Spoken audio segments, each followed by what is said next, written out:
Cogos, eu tenho uma novidade para vocês. Eu finalmente comprei um suporte de telefone para o carro. Santa Terezinha do Menino Jesus vai ficar muito contente comigo. Espero, sim. E nessa live eu vou falar sobre dois assuntos. Um é um vídeo que aquele bandido do Fábio Osterman fez.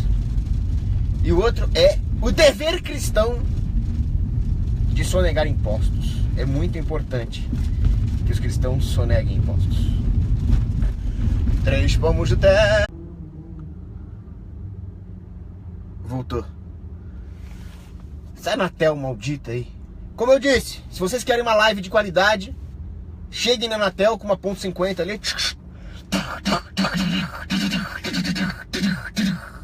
Só assim. Olá, Natália Rossini. Bom, vamos lá. Então, como eu disse, novidade pra vocês, eu comprei um suporte de celular em honra a Santa Terezinha do Menino Jesus. Nessa live eu vou falar sobre aquele bandido do Osterman e vou falar sobre o dever cristão de sonegar impostos. Vocês não reparem que tem um problema aqui no meu Facebook, fica entrando uma tela toda hora, que eu não sei mexer nesse negócio, então tem que ficar apertando o botãozinho aqui. Enfim. 3 palmos de terra, uma casa beira, Maria mais eu, pela vida inteira, ela e 4 filhos, ai como eu gosto, gente mais feliz não há neste mundo oposto. Vamos ao trabalho logo ao clarear, e de sol a sol põe-se a morajar. Tenho vida cheia, tenho vida boa, pois Deus sempre ajuda quem é boa pessoa. É o seguinte, o imbecil do Fábio Osterman fez um vídeo onde ele falou mal de mim e do Ropa. Ou seja, quem ele pensa que é pra fazer isso? E ele se diz um cientista político. Eu não tive a paciência de ver o vídeo inteiro, eu só vi aquele 1 minuto onde ele me citou falando bem do demônio da democracia e falando mal do Hans Hermann Hoppe, o mito. E aí nesse pequeno trecho onde ele fala essa barbaridade, ele diz que a democracia é a melhor forma de regime e que ela serve para alocar os recursos públicos. Eu não acho que ele seja tão retardado para acreditar nisso que ele mesmo falou. Eu não acho que alguém que leu alguma coisa decente na vida seria tão retardado. Mas a questão é que ele não é um cientista político. O Fábio Osterman é um propagandista do sistema. Porque um cientista, seja lá de que área ele for, ele está preocupado em achar a verdade. Ele está fazendo ciência. Um físico procura as leis do universo, né? Um biólogo procura as leis ali da biologia. Um cientista político precisa então encontrar a verdade sobre a ciência política. Mas este não é o objetivo nem a motivação do Fábio Osterman. Eu só tô de cinto porque eu passei por uma viatura de polícia, eu não queria que ele me parasse aqui na live, né? Tá louco. A motivação dele é fazer propaganda do sistema. Por quê? Porque o Osterman pretende usar o sistema para roubar o seu dinheiro. Exatamente. É isso que você ouviu mesmo. O Osterman, ele é um vagabundo. Ele é um incompetente. Pelo menos para os trabalhos honestos. Ele não é competente para empilhar tijolo, para fazer uma laje. Ele não é competente para inventar algum novo invento, uma nova tecnologia. Ele não é competente para nada que preste. Então, qual é o objetivo do Osterman? O objetivo do Osterman é viver dos recursos roubados da população. E a melhor maneira que um vagabundo parasita mau caráter, como o Fábio Osterman tem, de viver dos recursos roubados da população é com a democracia. A democracia permite isso. A democracia, então, permitirá que o Osterman seja colocado numa posição parasitária de poder, onde ele ganhará um salário, e o dinheiro desse salário vai vir de você, porque a polícia militar vai apontar um fuzil enorme na tua cara, né, um HK-G3, e vai falar: dá o seu dinheiro que você ganhou honestamente que eu vou dar pro Fábio Osterman. Por quê? É isso que o policial vai fazer. Ou então, eu não sei se eles são porcos ou cachorros, né? Eu acho que eles são porcos. Não, acho que eles são cachorros, porque o porco é mais inteligente que o cachorro. Bom, enfim. Essa frase dele, a democracia serve para alocar recursos públicos, é uma falácia do começo ao fim. Para começar, não existem recursos públicos. Os recursos são de quem os controla. Eles têm um pertencimento natural. Eles pertencem àqueles que têm a justa propriedade, puta trânsito de merda, desses recursos. Esta é a propriedade privada. A propriedade privada, então, ela tem um lastro metafísico. E as pessoas alocam esses recursos conforme lhes convém, conforme o cálculo subjetivo que elas fazem para atender às suas necessidades mais urgentes. Isso é o básico da praxeologia, isso é o básico de quem leu Mises. O Fábio Osterman, ele acusa as pessoas de não terem lido Mises, você não leu Rothbard, você não leu isso, você não leu aquilo, mas ou ele não leu nem o básico, ou ele não sabe interpretar, ou ele é burro, ou ele tem más intenções. Para mim, as 4 coisas juntas. O cara não sabe nem praxeologia. Outra coisa, para que você aloca recursos? Você aloca recursos procurando a melhor alocação, procurando uma alocação racional desses recursos. Não é o caso numa democracia. Então, para começar, recurso público não existe, o recurso era seu, o governo foi lá e roubou, o governo controla, então ele não é público. Porque, eticamente, ele é seu, de facto, em termos de controle, ele é da Dilma, do Temer, seja lá que filho da puta que tiver lá. A única coisa que não é público, porque simplesmente isso não existe no universo, isso é fisicamente impossível. Não dá. Se você tem, sei lá, deixa eu pegar um recurso aqui, isso aqui. Ou isso aqui é meu, ou isso aqui é do ladrão que vai me roubar. Você pode ver do ponto de vista ético, tal. O que ele não é público, porque essa água não pode ser tomada pela população. Ela vai ser tomada por mim ou pelo bandido e acabou. E todos os recursos são assim. Você pode ter um bem comunal local, uma picada que é usada por uma comunidade. Agora, público, em termos de município com 11 milhões de pessoas, de estado, de federação, não, isso não existe. Isso é proibido por Isaac Newton, tá? Isso é proibido pelas leis da física. Fim. Alocar recursos públicos significa o quê? Obviamente não é uma alocação racional de recursos, uma vez, Osterman, seu merda, que o governo não está sujeito, filho da puta, a mecanismos de prejuízo e lucro. Logo, ele não tem como cacete alocar a porra dos recursos, seu merda! Alocar o quê? Com base em quê? Seu bosta! Na verdade, o governo tem sim como fazer uma alocação racional de recursos. Porque o governo tem um parâmetro. Qual é o parâmetro de lucro do governo? É o chamado empreendedorismo político, do qual bons cientistas políticos, estes sim são cientistas políticos, Thomas de Lorenzo, por exemplo, nos explica. Robert Higgs nos explica. O empreendedorismo político, ao invés de acumular capital, como é o objetivo das empresas, é acumular poder político. Eles acumulam capital de maneira espúria, ilegítima, roubando. Para isso eles precisam de legitimação, ou seja, eles precisam manter o seu poder político através de propaganda e de repressão, porque se fosse só propaganda, a máscara cairia e todo mundo mandaria os políticos à merda. Eles precisam das duas coisas, propaganda e repressão. Assim, o governo faz uma alocação racional dos recursos, sim.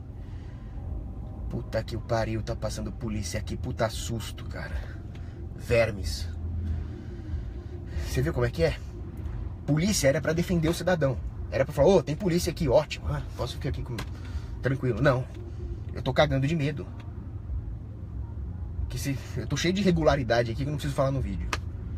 Aí passa esses vermes aqui. Cachorrinhos do sistema! Tá? Fico cagando de medo. Bom, enfim, o que eu tava falando? Eu odeio polícia. Bom, o Estado aloca os recursos de forma racional, mas não é para gerar lucro, pelo menos não no sentido honesto da palavra, é para acumular poder. Assim, o Estado vai alocar os recursos de forma a maximizar não só a lavagem cerebral, a propaganda na população para eles legitimarem esse sistema intrinsecamente imoral, mas também para aumentar a repressão. Por exemplo, tá vendo os dois vermes que passaram aqui atrás, que poderiam ver que eu tô sem CNH aqui e me ferrar a vida? São pagos com os tais recursos públicos. Eu já vou falar disso nesse vídeo quando eu explicar por que é um dever cristão sonegar. Fazer questão de pagar imposto é pecado mortal, você tem que confessar. Padre, eu fiz questão de pagar imposto, eu preenchi o imposto de renda direito. Me perdoe, é assim que você tem que fazer. Eu já vou explicar por quê. Então é assim que o governo aloca recursos numa democracia. E é a pior maneira possível de alocar recursos, porque se simplesmente chegasse um bandidão, sei lá, com um tanque laser, um robô da morte, e falasse, todos vocês aqui nessa área geográfica vão ser roubados agora, é tudo meu, não seria tão grave. Porque você ia saber exatamente o que está acontecendo. Você ia saber que aquele é um assaltante que está roubando os seus recursos e desperdiçando capital, que poderia ser alocado em atividades verdadeiramente produtivas, segundo a percepção empreendedorial de cada indivíduo, sujeito a um mecanismo de recompensas e prejuízos conforme ele atenda às demandas do mercado, coisa que não existe quando se trata de governo, porque o governo não está sujeito ao mercado. O governo usa força e você não tem como discutir isso. Mas peraí, a democracia não é a vontade do povo? Existia um humorista que dizia: eu fico surpreso ao acordar de manhã, ler o jornal e ver a minha vontade. Porra, essa não era a minha vontade, né? Será que realmente tem alguém que acha isso? O eleitor comum é um cara que não consegue escolher o nome do próprio filho porque vem a mulher dele que dá o nome de Enzo, e ele acha que ele decide alguma porra no universo de 100 e poucas milhões de pessoas. Ele não consegue dar o nome pro filho. Que imbecil, que idiota, que verme. Então a democracia é tirar a decisão das pessoas. É tirar a capacidade das pessoas decidirem a sua própria vida, tirar a capacidade das pessoas decidirem a melhor maneira de alocar os seus próprios recursos. Porém, a elas é dada uma capacidade homeopática de decidir os recursos dos outros. Não delas, elas estão fodidas. Mas elas podem decidir o que fazer com o recurso dos outros. O que as pessoas não percebem é que nesse jogo, elas são os outros. Esse evangelho da inveja, que é a democracia, no final, há uma justiça celestial nisso. A pessoa que defende isso vai acabar sendo destruída por todos os outros, porque ela é os outros. Então vem esse imbecil do Bosterman e cita: vocês anarcocapitalistas não leram Rothbard. Eu tô achando que foi ele que não leu. Porque eu não preciso nem explicar aqui o quanto Hoppe se opõe à democracia. Ele muito bem fala: ela leva a uma visão de curto prazo, ela leva a cisânia no tecido social, ela leva a degradação moral, a depredação de capital, pobreza, miséria e perda de todos os valores que constroem uma civilização. Hoppe escreve exatamente com essas palavras. Ele fala inclusive que na história das ideias a democracia é uma variante do comunismo. Bom, Hoppe tá aí. Agora, o que Rothbard fala é muito interessante. Rothbard, ele não se opõe à democracia com a mesma veemência que Hoppe, porque Hoppe é uma evolução do Rothbard, né? É como se Rothbard tivesse acumulado XP, aí apareceu o botãozinho de upgrade lá, você clica no upgrade e ele se transforma em Hoppe. Ele, por sua vez, é uma evolução do Mises.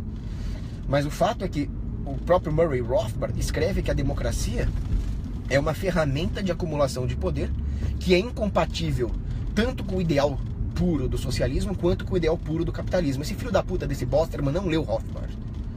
Porque no capitalismo deve existir o direito do indivíduo de deliberar decisões a respeito da sua propriedade privada. E a democracia é incompatível com isso por motivos óbvios. Você não tem controle sobre a propriedade privada, ela está sujeita ao voto. Isso é completamente imoral.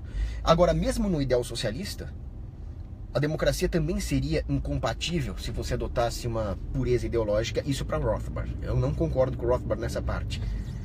Porque o que diz o ideal socialista? O ideal socialista diz que tudo seria de todos, no final das contas, e passaria por uma ditadura. Aqui eu tô falando o seguinte, né? Socialismo e comunismo é a mesma bosta.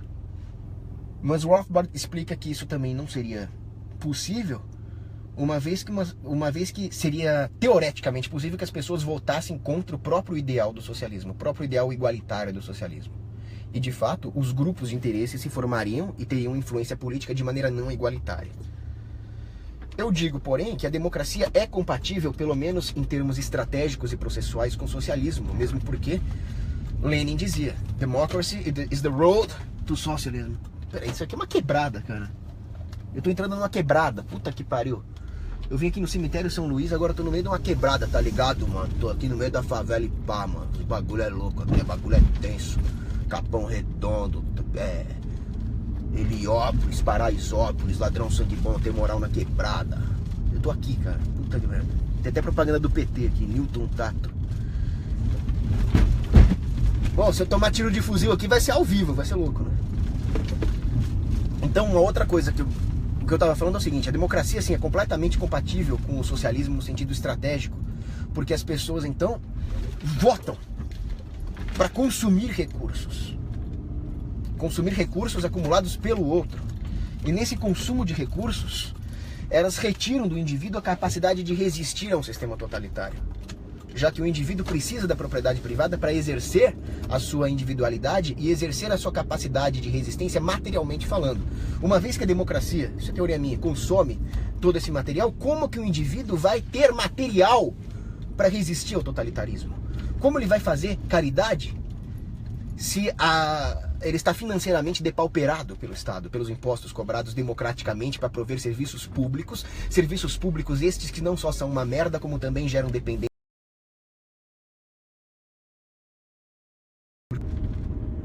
Merda de Anatel! E as pessoas não vão ter, o que eu tava falando, cara? As pessoas não vão ter dinheiro para investir, nem liberdade econômica, é claro, para investir em projetos alternativos a esse sistema público que não funciona. Certo? Então é claro que ela é the road to socialism. Eu digo o seguinte, quanto mais democrática é a tirania, mais profunda é a escravidão. Torna-se aquilo que Napoleão falava, a prisão de Napoleão. A prisão perfeita, dizia Napoleão, é aquela da qual os escravos não pretendem fugir. E isso é a democracia. Uma outra coisa, dessa vez que Murray Rothbard falava, é o seguinte: qual é o critério lógico para estabelecer a abrangência geográfica de poder numa democracia? Então as pessoas podem votar e deliberar através do voto decisões que se aplicam a uma determinada área geográfica, mas de que tamanho é ela? Seria a decisão da maioria que é válida através do voto, mas em que área você está falando? Se você fosse aplicar um critério de decisão da maioria dentro de uma determinada área, eu poderia declarar democraticamente, inclusive, a minha secessão dentro da minha casa, já que eu sou uma maioria dentro da minha casa. Minha mãe também é separatista. Então eu ia votar e falar, na minha casa nós votamos para se separar do Brasil. Isso foi democrático porque foi o voto da maioria dentro dessa área. Então essa área se separa do Brasil. Mas é claro que não é assim que funciona. A democracia, ela não se trata de liberdade. É um erro você pensar que democracia é sinônimo de liberdade. Ela se trata de imposição. Ela é uma imposição. Ela falha no próprio critério, uma vez que a democracia não foi estabelecida como um critério de tomada de decisão por meios democráticos. Se você falar, vamos votar qual vai ser o regime de governo, e o pessoal vota em democracia, será que a decisão de votar para estabelecer o regime de governo foi uma decisão democrática? Não. Alguém sempre vai impor. Então, ou você tem a liberdade total, ou você tem a soberania do indivíduo, ou você tem a imposição de uma elite que controla o sistema. Essa elite impôs a democracia, o voto democrático, como um critério para legitimar a democracia. Logo, há um argumento circular aqui. A democracia falha em si mesma. Esse é um argumento brilhante do Murray Rothbard. Então eu já falei de Hoppe, já falei de Rothbard, posso citar ainda John Adams, já que esse imbecil do Osterman vem dizer que é cientista político, ele devia saber a história intelectual das ideias. E nós precisamos ter isso em mente, porque o Olavo de Carvalho, ele fala uma coisa muito interessante. Inclusive ele fala isso no filme dele. Ele fala o seguinte: quando você estiver discutindo uma ideia, saiba de onde cacete veio essa ideia.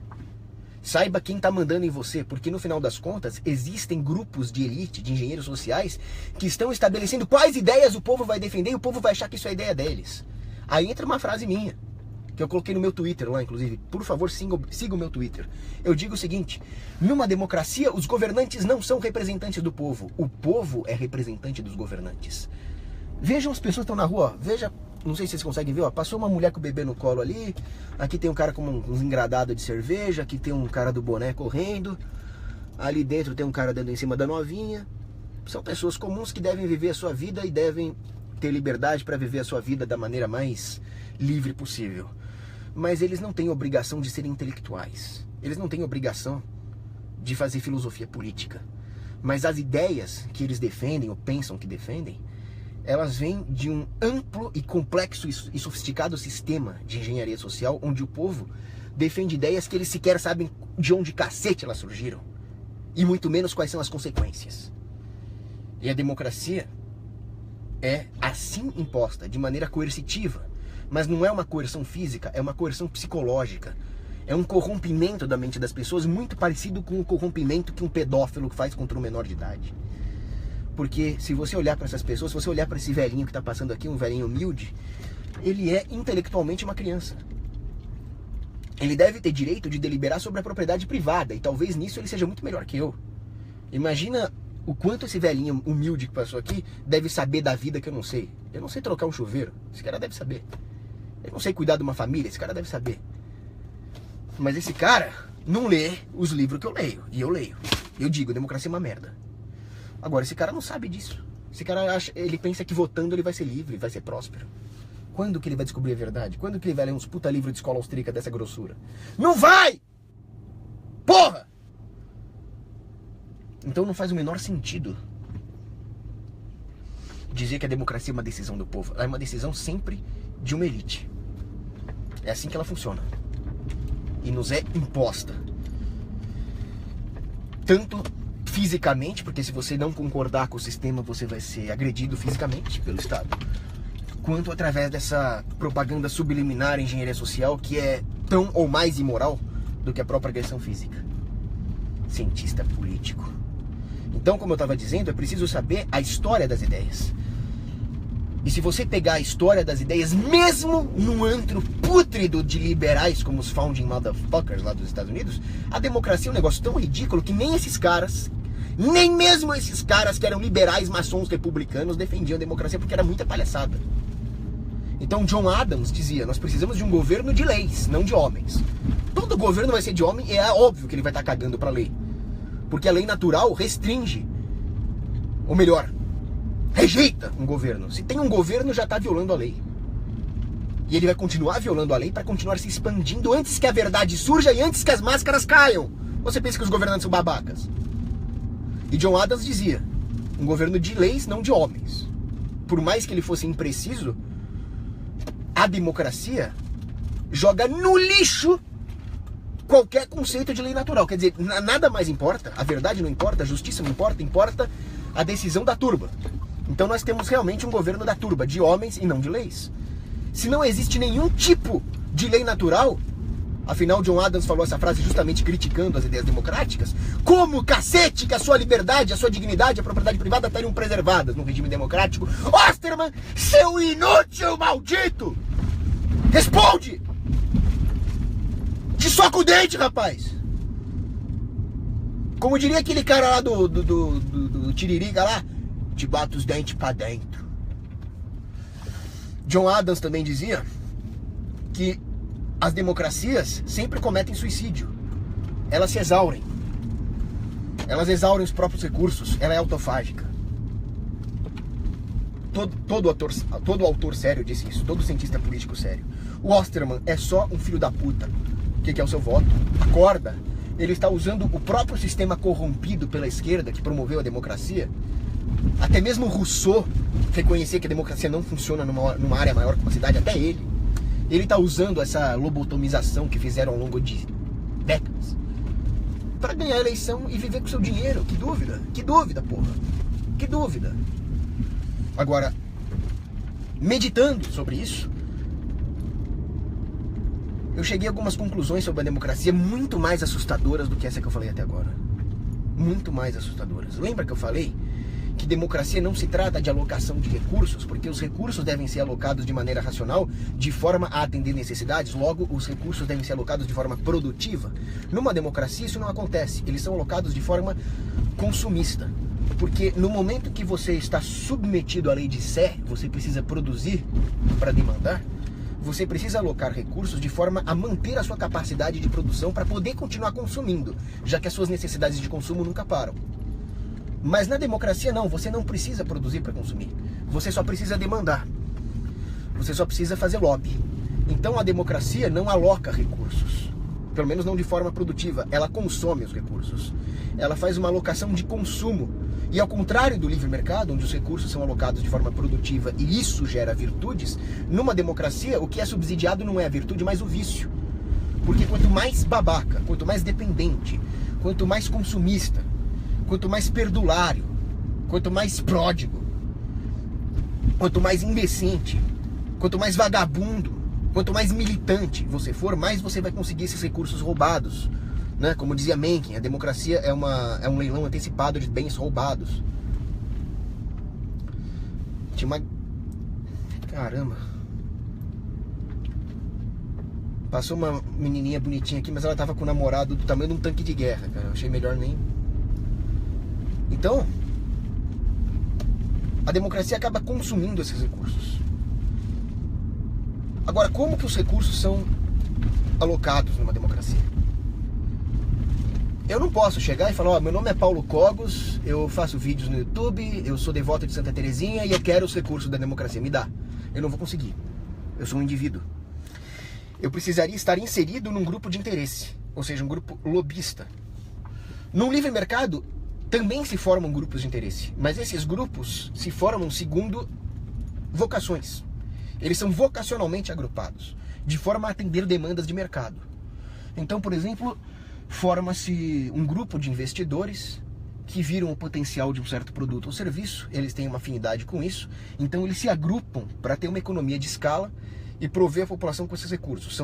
É um agrupamento natural, é um agrupamento de pessoas com a mesma afinidade, com mesmos ou pensamentos parecidos, valores morais parecidos, há uma semelhança axiológica nessas pessoas, assim eles reduzem custos de transação jurídico, se associam, formam uma cultura local forte, eles não precisam ser iguais em tudo, muitas vezes a única coisa que eles precisam é ter valores morais semelhantes, e assim eles fazem uma comunidade funcionante, subsidiária, com baixos custos de transação jurídico, provendo bens e serviços para outras comunidades através do comércio. Isso é o livre mercado. Uma democracia é completamente diferente, juntam-se grupos de interesse. Então, os agricultores, por exemplo, não mais se juntam para procurar soluções agrícolas, eles se juntam para fazer lobby, para conseguir subsídio agrícola. É assim que eles funcionam. Então, um grupo de agricultores, por exemplo, recebe o subsídio de toda a sociedade, prejudica toda a economia, mas a sociedade está diluída. Eu, por exemplo, não tenho absolutamente nada a ver com o motorista desse ônibus aqui atrás. Eu não vou me juntar com ele para fazer um lobby contra os agricultores. Eu tenho mais o que fazer e ele tem mais o que fazer. Mas eu vou pagar, ele vai pagar, e os lobistas do grupo de agricultores vão receber. Esses grupos, esses clusters artificiais, que se agrupam simplesmente para explorar a capacidade de obter recursos roubados numa democracia, que são grupos artificiais, eles vão se formar e vão depredar todos os recursos da sociedade sem precisar oferecer nada em troca. Que pela lei de ser no livre mercado, se eu quiser alguma coisa, eu preciso oferecer alguma coisa em troca. Assim a sociedade continua produzindo. Numa democracia é sobre consumo. E mais, os grupos que se formam num livre mercado, eles guardam uma relação construtiva com o resto da sociedade. Eles precisam fazer comércio para se manter. A força material desses grupos vem da sua capacidade de fazer comércio. Eles recebem de outros grupos também. E quanto mais eles encontram fatores unificadores na moral, por exemplo, mais eles ganham economicamente. Assim forma-se uma coletividade concreta, para usar um termo do sociólogo Paul Veyne. Essa coletividade concreta, ela incentiva a subsidiariedade natural. E quanto mais os indivíduos mantêm uma subsidiariedade natural, eles mantêm o Estado longe, eles mantêm o Estado distante. Porque mais evidente fica a inutilidade dos mecanismos de distribuição de renda do Estado. Completamente inútil. Porém, quando essa coletividade concreta é substituída por uma coletividade artificial, artificialmente construída através da imposição de um mecanismo de governo, ou seja, quando você sai do anarcocapitalismo separatista, você já está nessa merda, não há subsidiariedade, há depredação de recursos, gera dependência, e assim as pessoas acabam pedindo mais governo. E a relação entre esses grupos, disputando recursos cada vez mais escassos através de um sistema extramercadológico, o que significa, logicamente, um sistema criminoso, um sistema coercitivo, guardarão entre si uma relação antitética. Não é mais uma relação de subsidiariedade que existe no mercado. Não é mais uma comunhão visceral que existiria entre as pessoas no livre mercado, onde um depende do outro. Mas é uma relação antitética, onde um grupo luta contra o outro. E assim, a sociedade é esfacelada não apenas materialmente pelo demônio da democracia, como também moralmente. A democracia é uma puta mal nojenta, aidética e sifilítica. Ódio disso. E digo mais, a coisa é mais grave ainda. Se vocês forem pensar, como você sobrevive num livre mercado, onde não há democracia? Você sobrevive num livre mercado sendo você mesmo. Sendo um cacete, toma... Sai! Viado. Se fuder, rapaz. Vai buzinar pra tua avó, porra. Você sobrevive num livre mercado sendo você mesmo, sendo um indivíduo. Afinal, se você for só mais um, você não vai se diferenciar no livre mercado. Para você ficar rico, você precisa ser diferente. Para você ser diferente, basta você ser você mesmo, porque o indivíduo é único. Certo? Assim, você vai encontrar o seu nicho. Você vai saber explorar uma oportunidade de lucro. Você vai ser único para as pessoas que te cercam. E isso vai criar um valor individual, um valor insubstitutível. Você vai ser um monopolista natural de você mesmo. E isso vai gerar valor no mercado. Certo? E digo mais, o mercado, aqueles que estão competindo, vão estar numa competição tão acirrada que eles vão precisar diferenciar a maneira como eles servem o indivíduo. E eles não vão poder servir todo mundo, isso é a beleza da coisa. Não vai ter salvador do mundo no livre mercado. Vai ter aquele que faz o bem para 1, para 2, para 3, para 10 indivíduos. Isso é a beleza da coisa. E assim o livre mercado acaba provendo aquilo que um indivíduo especificamente precisa.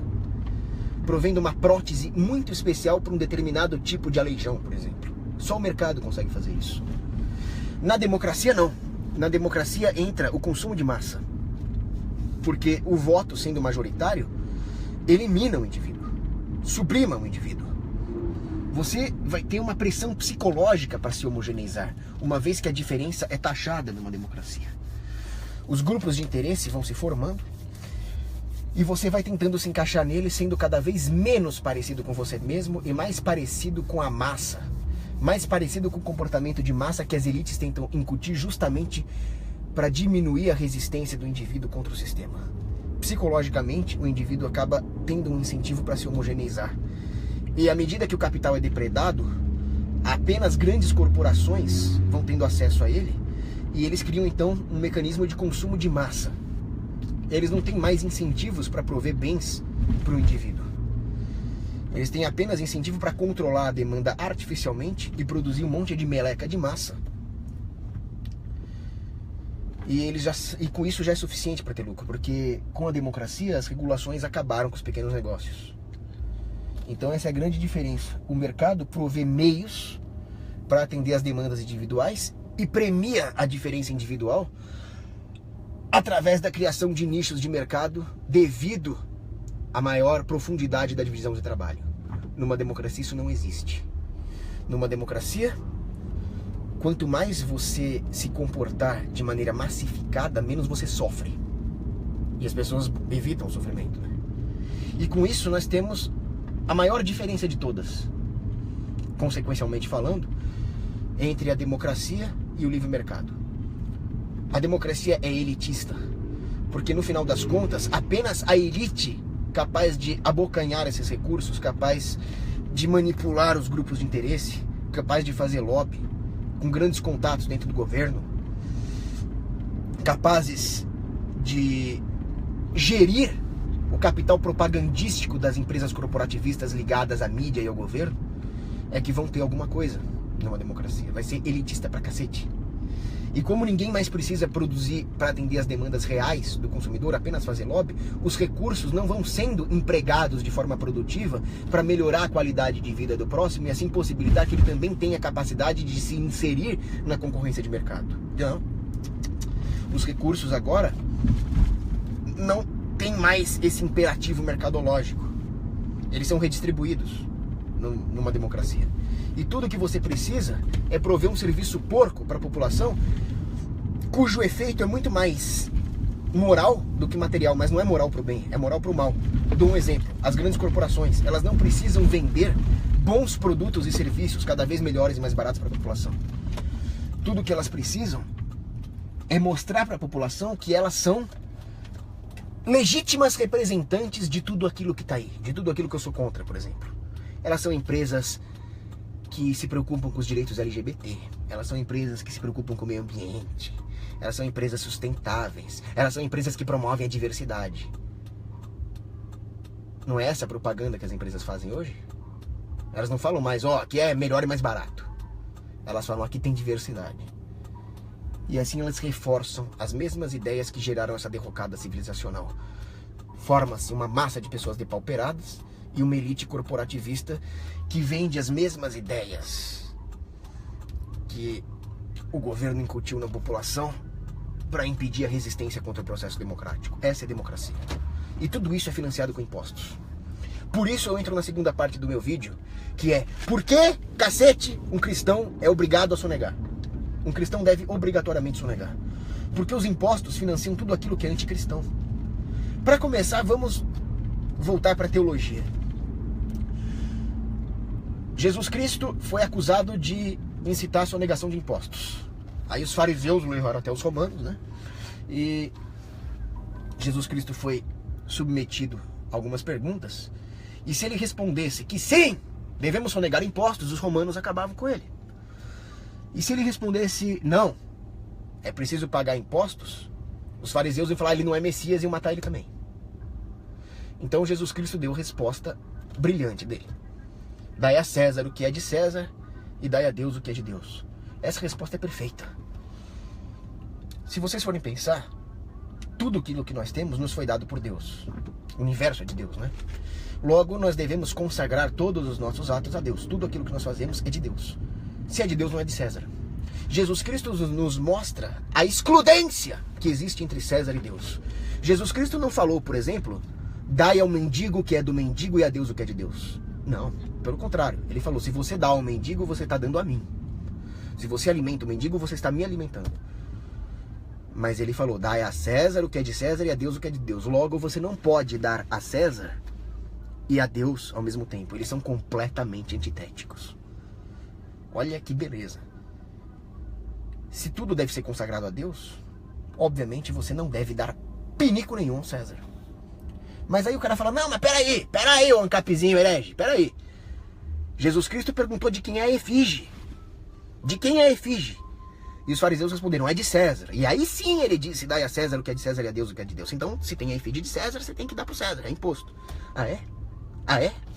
Quer dizer que se eu chegar lá na sua casa e esculpir a minha cara na sua casa, eu posso tomar a sua propriedade de você só porque eu esculpi a minha cara lá? Porque é exatamente isso que o governo faz.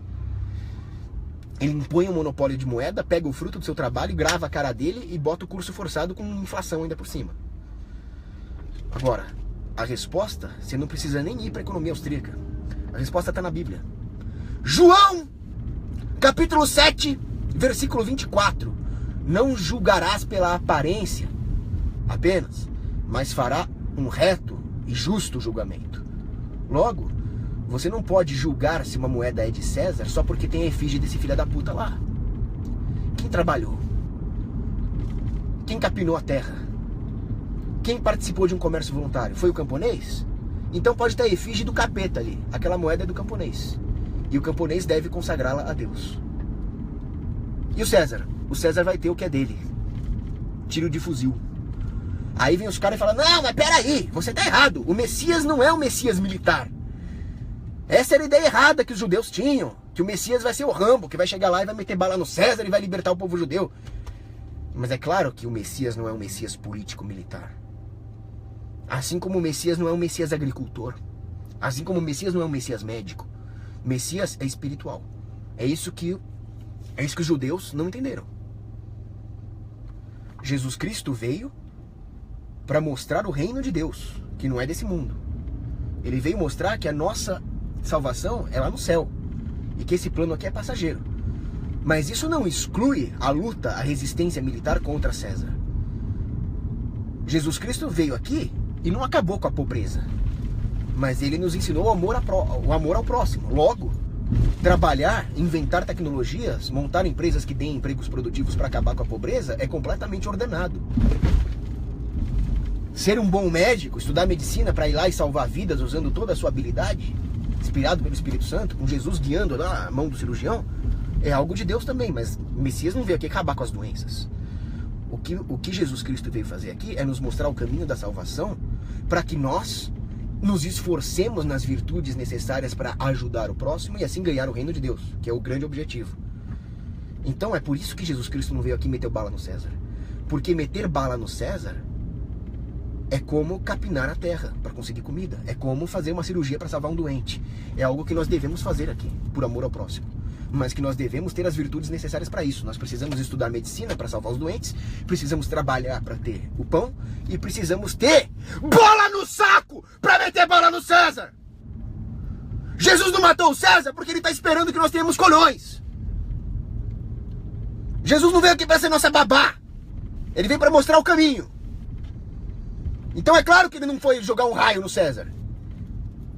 Ele falou, ame o próximo como a ti mesmo. Você ama o próximo como a ti mesmo? Então você devia estar cansado de ver o próximo ser taxado, regulado, escravizado pelo filho de uma puta do César. Logo, você devia ter colhões para se organizar, pelo menos ideologicamente, pegar um fuzil, mirar na cara do César e gritar, Semper Fi, motherfucker, e acabar com essa porra. Pra onde vai o imposto? O imposto vai pra aborto. Agora morreu aquela vadia daquela Simone Veil, que ela foi secretária da saúde da França e aprovou a legalização do aborto. Sobreviveu a Auschwitz, pra quê, né? O que ela aprendeu em Auschwitz? Ela aprendeu como matar gente. O que ela viu em Auschwitz? O que essa vagabunda viu em Auschwitz? Ela fez com bebezinhos. Maldita. Eu conheço gente que foi pra Auschwitz, mas não saiu de lá. São Maximiliano Kolbe. São Maximiliano Kolbe estava lá em Auschwitz e alguém tentou fugir lá do campo de concentração e os nazistas falaram, agora nós vamos matar 10. Nós vamos escolher 10 judeus aqui pra morrer, pra vocês aprenderem a não fugir. E um dos caras que foi escolhido começou a chorar desesperadamente, dizendo que ele tinha uma família doente, um filho lá que dependia dele e tal, e que se ele morresse, a mulher e os filhos iam morrer também. São Maximiliano Kolbe, que era católico e estava lá preso em Auschwitz, o Hitler era católico. Então por que tinha um padre em Auschwitz? Tava cheio de padre em Auschwitz.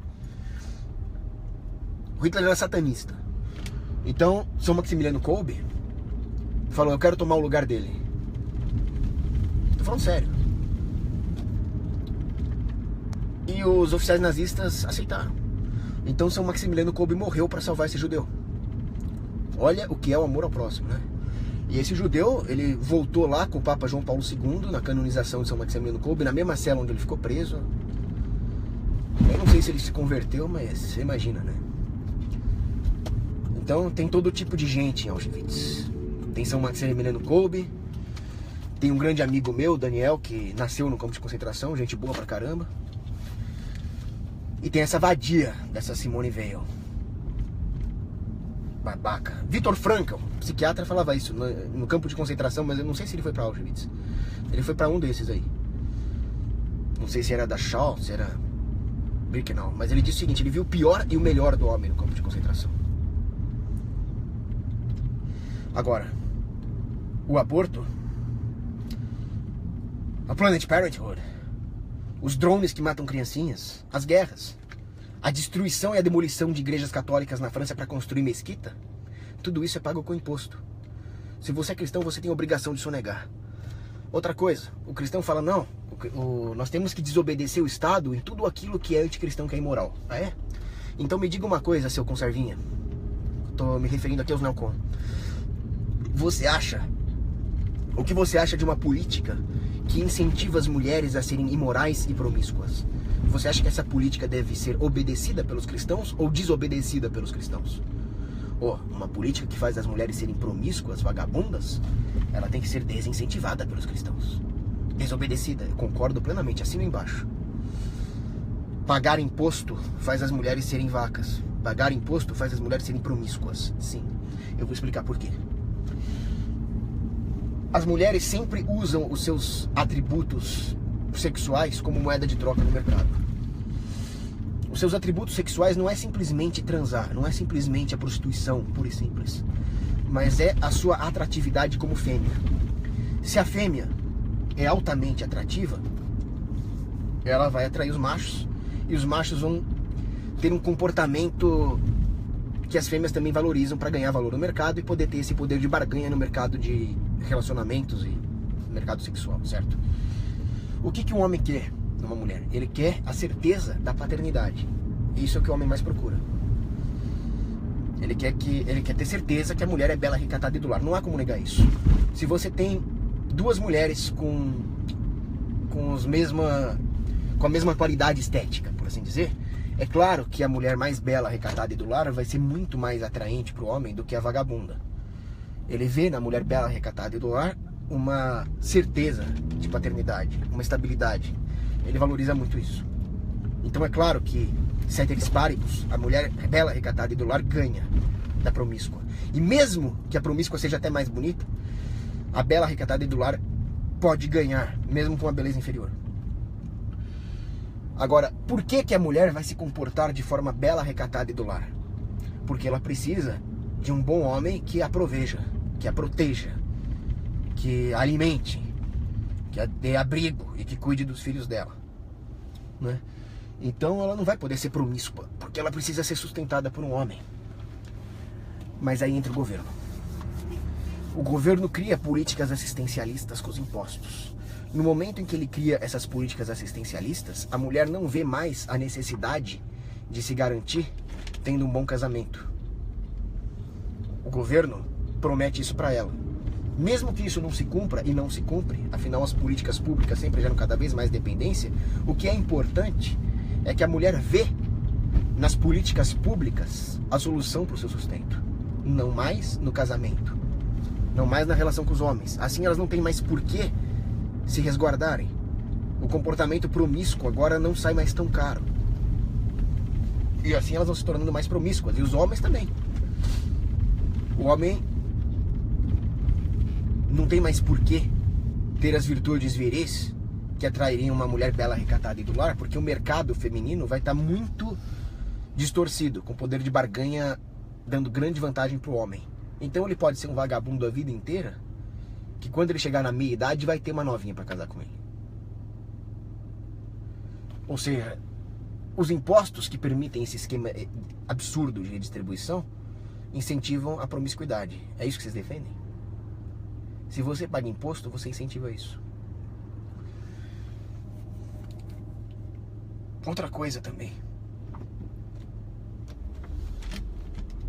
Na Bíblia, o publicano, que é aquele filho da puta que cobra imposto, é sempre visto como um pecador em várias passagens. Mateus era um publicano, aí ele se arrependeu. Quer dizer, ele se arrependeu porque o que ele fazia era errado.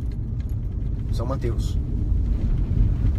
Outras passagens também, fulano era um cobrador de imposto, mas ainda assim ele se arrependeu, tal, então ele estava numa situação espiritualmente melhor do que o cara que não era um cobrador de imposto, mas se achava. Então tem várias passagens assim na Bíblia, certo?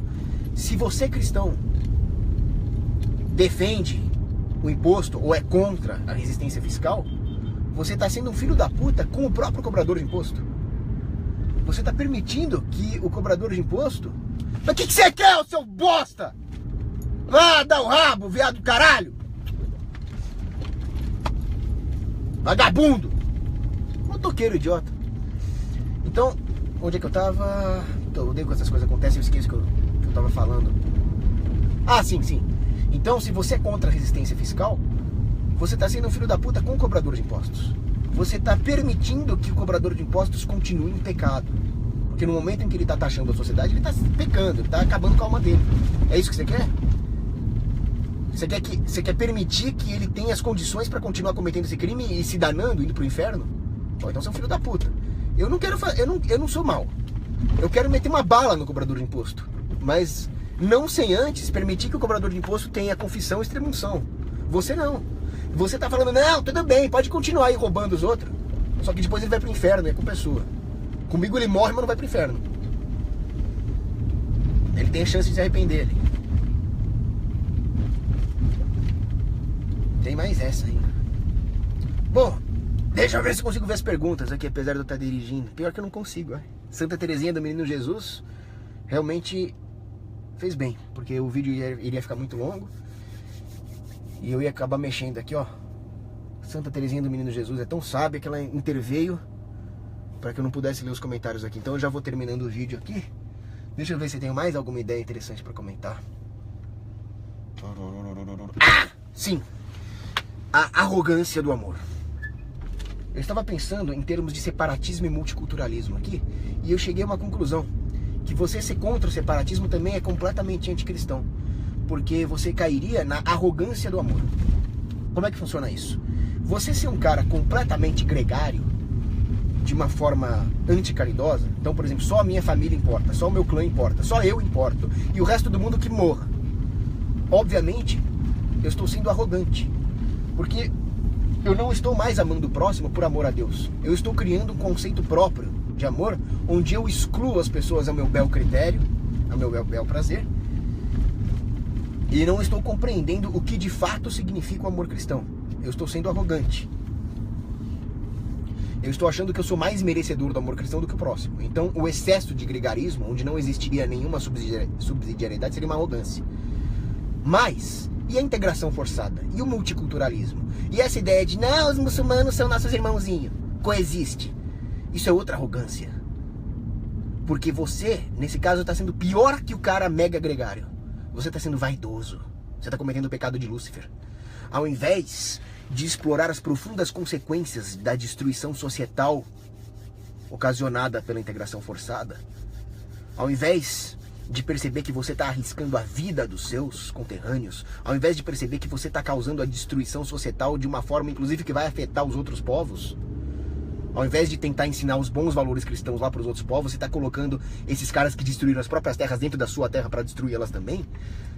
Mas você não, você é bonzinho, você é caridoso, você vai receber todos. Quer dizer, você não está preocupado com o bem de ninguém, você está preocupado em parecer bonzinho. Então você é um vaidoso. Isso não é amor. Isso é a pior das arrogâncias. Hoje, olha, vocês sabem o que eu tô falando, né? Um cara chamado Jorge. Ele vem e fala, né, vamos ser multiculturais. Eu não quero ficar falando mal do Papa aqui. Hoje eu já tomei uma bronca do padre hoje, porque eu tava num grupo lá e o Papa Francisco falou que tem que ter um banco central mundial. E aí eu perdi a paciência lá, falei coisa que eu não devia ter falado. O padre lá da minha igreja me deu uma chamada de atenção e falou, agora você está me devendo uma confissão. E pediu para eu meditar em textos, né? Então eu não vou ficar falando desse assunto aqui. Vai, chega, deixa eu desligar.